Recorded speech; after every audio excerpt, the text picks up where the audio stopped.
ओम शांति। 8 जून 2021। मीठे प्यारे बाप दादा के महावाक्य।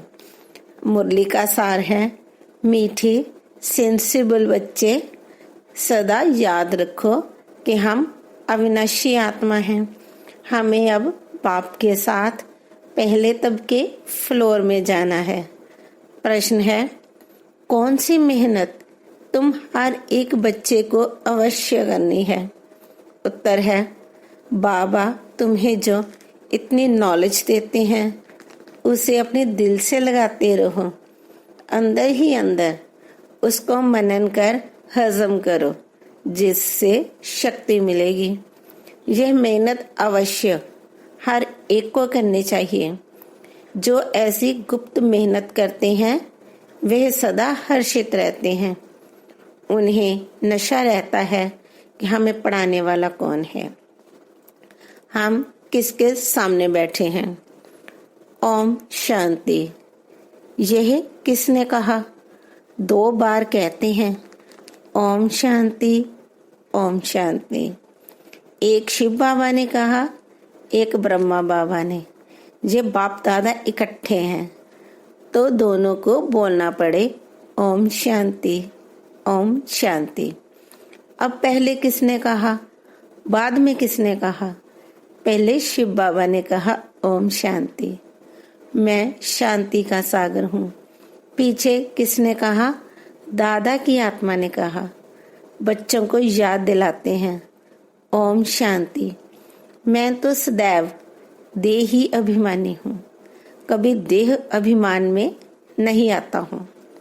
एक ही बाप है जो सदैव देही अभिमानी रहते हैं। ब्रह्मा, विष्णु, शंकर ऐसे नहीं कहेंगे। तुम जानते हो ब्रह्मा, विष्णु, शंकर का भी सूक्ष्म रूप है। तो ओम शांति करने वाला एक शिव बाबा है जिसको कोई शरीर नहीं। बाप तुमको अच्छी रीति समझाते हैं और कहते हैं मैं एक ही बार आता हूँ, मैं सदैव देही अभिमानी हूँ, मैं पुनर्जन्म में नहीं आता, इसलिए मेरी महिमा ही न्यारी है। मुझे कहते हैं निराकार परमपिता परमात्मा। भक्ति मार्ग में भी शिव के लिए कहेंगे निराकार परमपिता परमात्मा है।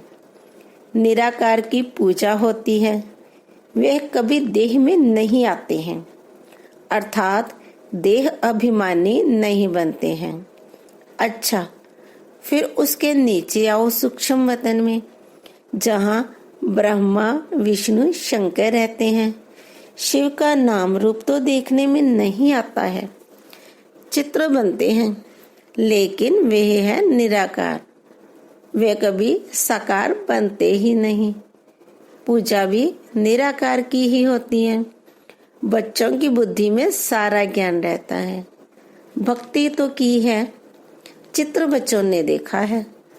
तुम जानते हो सतयुग त्रेता में ना चित्रों की भक्ति होती ना विचित्र की। बुद्धि में आता है परमपिता परमात्मा विचित्र है। उनका ना सूक्ष्म न स्थूल चित्र है। उनकी महिमा गाई जाती है, दुख हरता, सुख करता, पतित पावन। तुम और किसी के चित्र को पतित पावन नहीं कहेंगे। कोई भी मनुष्य नहीं जिनकी बुद्धि में यह बात हो। ब्रह्मा, विष्णु, शंकर है सूक्ष्म वतनवासी। पहला तबका, फिर दूसरा तबका, ऊंचते ऊंच मूल वतन। उस तबके में रहने वाला है परमपिता परमात्मा। सेकंड नंबर तबके में सूक्ष्म शरीर वाले हैं। थर्ड तबके में स्थूल शरीरधारी हैं। इसमें मूंझना नहीं है। यह बातें सिवाय परमपिता परमात्मा के कोई समझा नहीं सकता है। ऊपर में सृष्टि है आत्माओं की, उसको कहा जाता है निराकारी दुनिया। हम सब आत्माओं की दुनिया, इनकॉर्पोरियल वर्ल्ड। फिर हम आत्माएं कॉर्पोरियल वर्ल्ड में आती हैं। वहाँ है आत्माएं जहाँ है जीवात्माएं। यह बुद्धि में रहना चाहिए। बराबर हम निराकारी बाबा के बच्चे हैं। हम भी पहले निराकार बाप के पास रहते थे। निराकारी दुनिया में ही आत्माएं रहती हैं, जो अभी तक पाठ पहुंचाने के लिए आते हैं साकार में। वह हो गया निराकार बाप का वतन। हम आत्मा हैं, यह नशा होना चाहिए। अविनाशी चीज का नशा रहना चाहिए। विनाशी चीज का थोड़े ही होना चाहिए। देह के नशे वाले को देह अभिमानी कहा जाता है। देह अभिमानी अच्छे व आत्म अभिमानी अच्छे। सेंसिबल कौन? आत्म अभिमानी। आत्मा ही अविनाशी है, देह तो विनाशी है। आत्मा कहती है हम 84 देह लेते हैं। हम आत्मा परमधाम में बाप के साथ रहने वाली हैं। वहां से आते हैं यहाँ पाठ पे जाने। आत्मा कहती है ओ बाबा, साकारी सृष्टि में है साकारी बाबा, निराकारी सृष्टि में है निराकार बाबा। यह तो बिल्कुल सहज बात है। अब ब्रह्मा को कहते हैं प्रजापिता ब्रह्मा, सो तो यहाँ ठहराना। वहाँ हम आत्माएं सब एक बाप के बच्चे ब्रदर्स हैं। बाप शिव के साथ रहने वाले हैं। परमात्मा का नाम है शिव, आत्मा का नाम है सालिग्राम। आत्मा का भी रचयिता चाहिए ना। दिल में हमेशा बातें करते रहो। जो ज्ञान मिला है वे अपने दिल से लगाने के लिए मेहनत करनी है। आत्मा ही विचार करती है। पहले पहले तो यह निश्चय करो कि हम आत्मा बाप के साथ रहने वाले हैं। हम उनके बच्चे हैं तो जरूर वर्षा मिलना चाहिए। यह भी तुम जानते हो कि यही जो आत्माओं का झाड़ है उनके पहले जरूर बीज होता है। जैसे सिचरा बनाते हैं, बड़ा बाप, फिर उनसे 2-4 बच्चे निकले, फिर उनसे और निकलते। 1-2 वृद्धि को पाते पाते झाड़ बड़ा हो जाता है। बिरादरी का नक्शा होता है, फलाने से फलाना निकला। तुम बच्चे जानते हो मूल वतन में सभी आत्माएं रहती हैं। उनका विचित्र है, ऊंचते ऊंच है बाप। तुम बच्चों की बुद्धि में है बाबा इस शरीर में आया हुआ है। रूहानी बाप इनमें आकर रूहों को पढ़ाते हैं।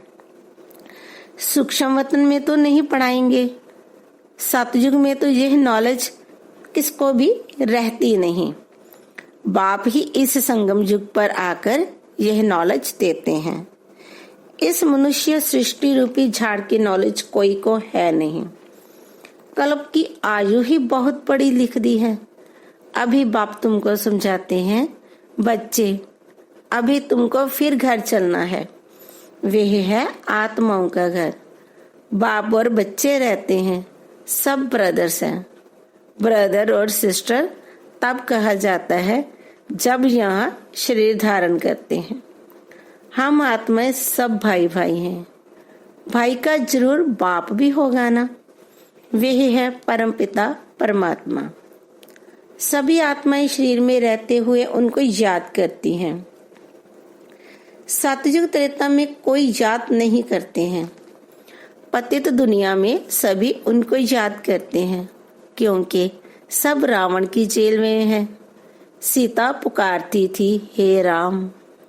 बाप समझाते हैं राम कोई त्रेता वाला याद नहीं आता है।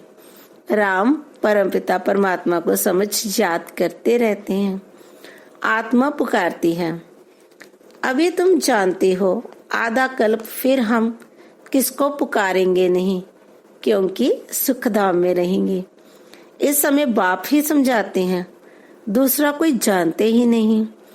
वे तो कह देते हैं कि आत्मा सो परमात्मा।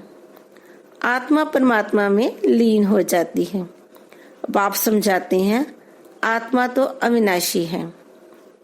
एक भी आत्मा का विनाश नहीं हो सकता। जैसे बाप अविनाशी, वैसे आत्मा भी विनाशी है। यहाँ आत्मा पतित तमो प्रधान बनती है, फिर बाप सतो प्रधान पवित्र बनाते हैं। सारी दुनिया को तमो प्रधान बनना ही है, फिर सतो प्रधान बनना है। पतित दुनिया को पावन बनाने बाप को आना पड़ता है। उनको कहते ही हैं गॉड फादर। बाप भी अविनाशी है, हम आत्माएं भी अविनाशी हैं, ये ड्रामा भी अविनाशी है। तुम बच्चे जानते हो कि ये वर्ल्ड की हिस्ट्री ज्योग्राफी कैसे रिपीट होती है। इन चारों युगों में हमारा पाठ चलता है। हम सूर्यवंशी फिर चंद्रवंशी बनते हैं। चंद्रवंशी जैसे सेकंड ग्रेड में आ जाते हैं। 14 कला वालों को सूर्यवंशी नहीं कह सकते। वास्तव में देवी देवता भी उनको नहीं कह सकते। देवी देवता संपूर्ण निर्विकारी 16 कला संपूर्ण को कहा जाता है। राम को 14 कला संपन्न कहेंगे। तुम्हारे ही 84 जन्म का हिसाब समझाया जाता है। नई चीज फिर पुरानी होती है तो वे मजा नहीं रहता है। पहले संपूर्ण पवित्र रहते हैं, फिर थोड़े वर्ष पास होंगे तो थोड़ा पुराना कहेंगे। मकान का भी मिसाल दिया जाता है। ऐसे हर चीज होती है। ये दुनिया भी एक बड़ा मांडवा है। ये आकाश तत्व बहुत बड़ा है, इसका कोई अंत नहीं। इनकी एंड कहाँ है वह निकाल नहीं सकते। चलते जाओ, एंड हो नहीं सकती। ब्रह्म तत्व की भी कोई एंड हो नहीं सकती। जो साइंस वाले कितनी कोशिश करते हैं एंड देखने की, लेकिन जा नहीं सकते, अंत पा नहीं सकते। ब्रह्म तत्व बहुत बड़ा बेअंत है। हम आत्माएं बहुत थोड़ी जगह में रहती हैं। यहाँ बिल्डिंग आदि कितनी बड़ी बड़ी बनाते हैं। स्पेस धरती की बहुत बड़ी है। खेती आदि भी तो चाहिए ना। वहां तो सिर्फ आत्माएं रहती हैं। आत्मा शरीर बिगर कैसे खाएगी? वहां तो अभोक्ता है। खाने व भोगने आदि की कोई चीज होती नहीं। बाप समझाते हैं ये ज्ञान तुम बच्चों को एक ही बार मिलता है, फिर कल्प बाद तुम बच्चों को दिया जाता है। तो ये नशा होना चाहिए। हम देवता धर्म वाले थे। तुम कहती हो बाबा आज से 5000 वर्ष पहले हम आपके पास आए थे शूद्र से ब्राह्मण बनने। अब फिर हम आपके पास आए हैं। वे निराकार होने कारण तुम कहेंगे दादा पास आए हैं, बाप ने इसमें प्रवेश किया है। बाप कहते हैं जैसे तुम ऑर्गन्स से पाठ बजाते हो वैसे ही मैं भी ऑर्गन्स का आधार लेता हूँ, नहीं तो मैं पाठ कैसे बजाऊं। शिव जयंती भी मनाते हैं। शिव तो निराकार है, उनकी जयंती कैसे हुई? मनुष्य तो एक शरीर छोड़ दूसरा लेते हैं। बाप कहते हैं मैं कैसे आकर तुम बच्चों को राजयोग सिखाऊं? मनुष्य से देवता बनाने के लिए राजयोग बाप ही आकर सिखाते हैं। मुझे ही पतित पावन ज्ञान का सागर कहते हैं। मुझे झाड़ के आदि मध्य अंत का मालूम है। तुम बच्चे समझते हो बाबा इसमें प्रवेश कर हमको सब नॉलेज समझाते हैं। ब्रह्मा विष्णु शंकर के पाठ को भी समझना चाहिए। बाप को तो समझा है कि वे पतित पावन हैं। हर एक की महिमा अलग अलग, ड्यूटी अलग अलग होती है। प्रेसिडेंट, प्राइम मिनिस्टर आदि बनते हैं। आत्मा कहती है ये मेरा शरीर है, मैं प्राइम मिनिस्टर हूँ। आत्मा शरीर के साथ ना हो तो बोल ना सके।